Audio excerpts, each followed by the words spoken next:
नमस्कार दोस्तों, legal affairs में फिर से आपका स्वागत है। मैं एडवोकेट दीपक पटेल। आज मैं बताने वाला हूं कि एक किराएदार के क्या अधिकार होते हैं मकान मालिक से। मकान मालिक आपको जबरन कभी नहीं भगा सकता है, अगर आप ये चीज़ जान लिए तो।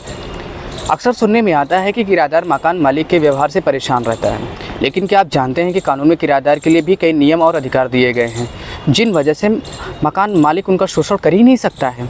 इन नियमों के मकान मालिक और किराएदार दोनों के लिए अधिकार और ड्यूटी तय की गई है कि ताकि दोनों एक दूसरे को परेशान ना कर सके। ऐसे में किराएदार भी अपनी प्राइवेसी अधिकार आराम से ख्याल रख सकता है। अगर आप भी किराएदार हैं तो आपको इन नियमों को जानकारी आवश्यक है ताकि कुछ दिक्कत होने पर आपको सहारा मिल सकता है। ऐसे में जानते हैं कि किराएदार और मकान मालिक को लेकर क्या नियम हैं। वीडियो को शुरू करने से पहले मैं आपको बता दूं कि वीडियो को कृपया लाइक, शेयर और सब्सक्राइब जरूर कर ले दोस्तों।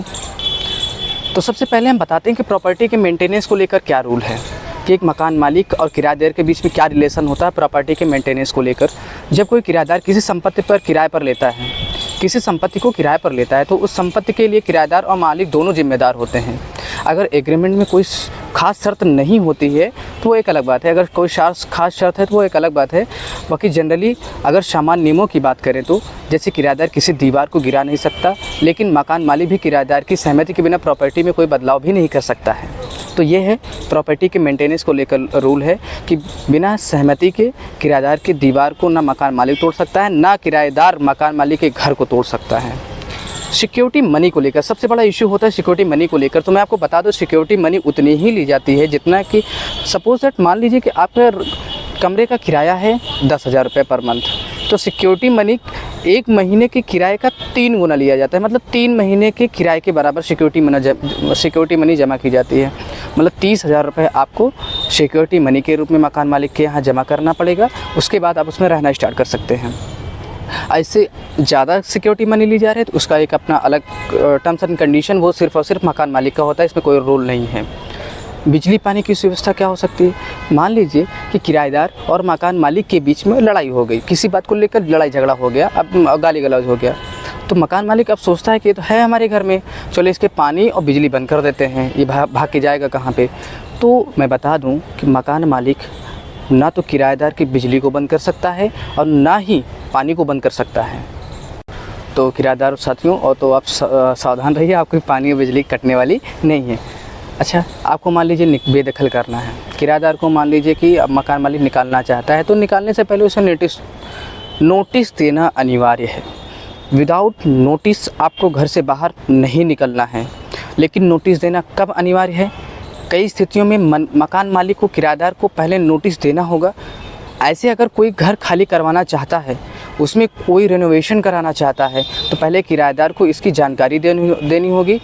ऐसे ही नहीं, अगर मकान मालिक अपनी संपत्ति की विजिट करना चाहता है, संपत्ति को देखना चाहता है कि हमारे जो मैंने किराए के रूप में कमरा दिया है उसमें कोई क्षति तो नहीं पहुंचा रहा है, कोई दीवार में हथौड़ी तो नहीं चल रहा है, कोई कील ज़बरदस्ती तो नहीं ठोक रहा है, कुछ इस तरह की चीज़ें, तो किराएदार को 24 घंटे पहले बताना ज़रूरी है।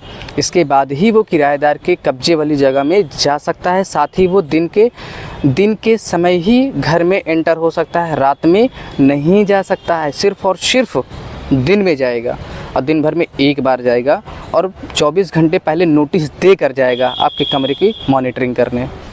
अगली सबसे इम्पॉर्टेंट बात ये है कि अगर देखा जाए तो किसी भी संपत्ति पर हक नहीं होता है किसी भी किराएदार का, उसका असली मालिक ही उस संपत्ति का असली मालिक होता है। लेकिन यह अलग अलग परिस्थितियों पर निर्भर करता है। ट्रांसफ़र ऑफ प्रॉपर्टी एक्ट के अनुसार एडवर्स पोजीशन में ऐसा नहीं होता है, और इसमें जिस पर संपत्ति का कब्जा होता है या जिस संपत्ति पर कब्जा होता है वो उसे बेचने का अधिकारी भी होता है।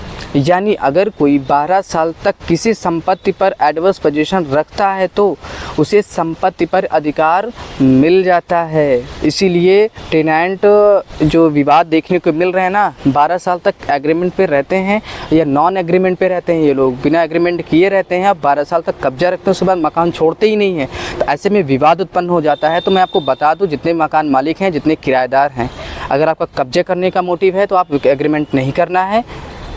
मैं ये नहीं कह रहा हूँ कि एग्रीमेंट मत करिए, लेकिन आपके भले के लिए मैं कह रहा हूँ कि आपको एग्रीमेंट करना चाहिए। लेकिन मकान मालिक को ये इंपॉर्टेंट है कि अगर आप किसी भी किराएदार को मकान दे रहे हैं तो उसके लिए एग्रीमेंट बहुत ज़रूरी है। विदाउट एग्रीमेंट आप दीजिए ही मत। किराएदार और मकान मालिक के बीच कोई भी अधिकार और ड्यूटी लेकर दोनों के बीच एक एग्रीमेंट आवश्यक है। इस एग्रीमेंट में सभी शर्तें का उल्लेख होता है, और अगर आप किसी मुद्दे पर अपना पक्ष रखना चाहते हैं तो आप लिखित रूप से पहले ही मकान मालिक को करार कर सकते हैं कि एग्रीमेंट कर सकते हैं कि मैं ये इस मकान में ये करूँगा, मैं इस मकान में डांसिंग प्रोग्राम चलाऊँगा, यहाँ पे मैं टीवी दिखाऊँगा, ये सब करूँगा, मतलब या मैं पढ़ूँगा, जो भी करना है सारी चीज़ें वहाँ एग्रीमेंट के टर्म्स एंड कंडीशन में होनी चाहिए, ताकि बाद में कोई भी दिक्कत ना हो। कोई भी कानूनी कार्रवाई की दिशा में एग्रीमेंट बहुत बहुत बहुत अहम रोल निभाता है। इसी एग्रीमेंट के बेस पर ही सारे मुकदमाबाजी होती है।